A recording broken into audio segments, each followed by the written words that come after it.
The Brotherhood's siege is in vain. I am Dracul, Prince of Darkness. Hello there, Seraphim17 once again. This is my Castlevania Lords of Shadows 2 Prince of Darkness difficulty walkthrough. This is a magical font. It's going to replenish your Chaos magic and your Void magic when you have them. This right here is a statue called... I'm not too sure what it's called. I know you dishearten it by stealing its heart. Didn't, but I forgot what the name of it.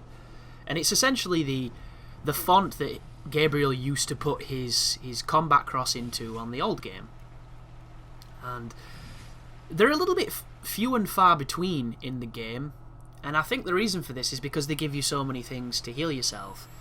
Which is kind of strange, actually, because Dracula can heal himself by feeding on weak enemies, which is an execution move. He can heal himself with this sword I'm using. He gets these magical urns, which are essentially Estus flasks, which you just drink and they fully heal you.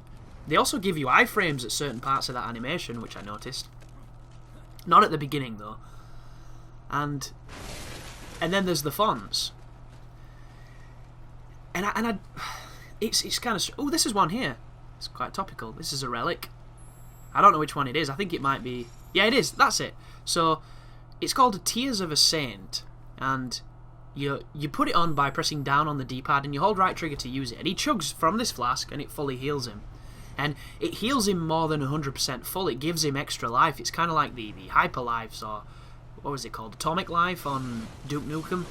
Where you had extra life for a certain amount of time, but it goes down. Well, it's like that. And it's incredibly useful. It really is. I'm going to try not to use them because I don't want to rely on them and end up making a strategy that requires them. But at the same time, if you're ever in an area, for instance, if you have 3 of them, because I could only carry 3 when I was playing this, and you see one on the ground, you might as well heal up and pick it up because you can keep your life as high as it needs to be by doing it that way. Oh, another thing as well, guys, I was looking here to see if there was anything I had missed on my first playthrough, and this is not the correct way to go, because the waypoint, even though it's pointing in that direction, is incredibly misleading in this game, and it can be very confusing. Towards the end of this guide, I do get lost a little bit looking for an area, because I can't remember how to get there, because the level links together in a very strange way, and it's constantly repopulated by enemies, which... You know, give or take it, you're either going to like it or hate it. And on Prince of Darkness, it repopulates them with really strong stuff, and a lot of it's incredibly cheap, which I'm going to get into much later on when we see those aspects. But these dudes are pretty fun to fight. Something to note, if you smack your child, you will kill him. It's just like real life. So you want to be careful with, is it Little Trevor? I'm not entirely sure who he is. I didn't play Mirror of Fate, so I didn't know what was going on, man. It was just a bunch of people whining a lot and a really cool looking guy called Alucard.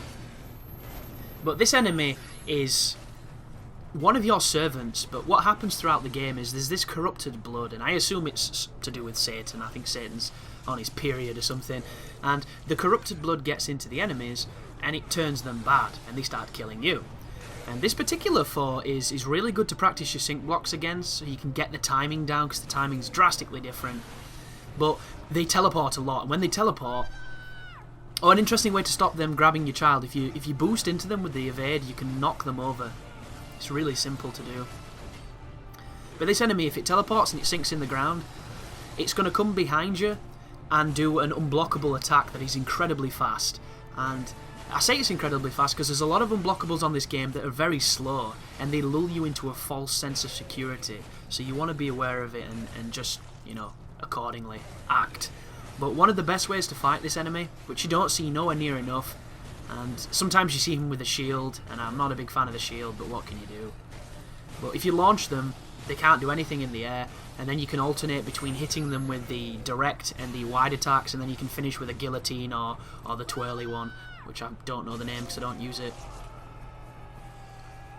But this is the end of this particular sequence. I left that bit in because it's a pretty nice face stab. And we've just got the White Wolf medallion that's going to enable us to go back and forth between the present and the past castle, which is a mechanic that's used almost entirely for expositional reasons, but it also lets you do, 2 different types of gameplay. The future stuff tends to be very stealth heavy, very like tunnely, maintenance tunnels, science labs.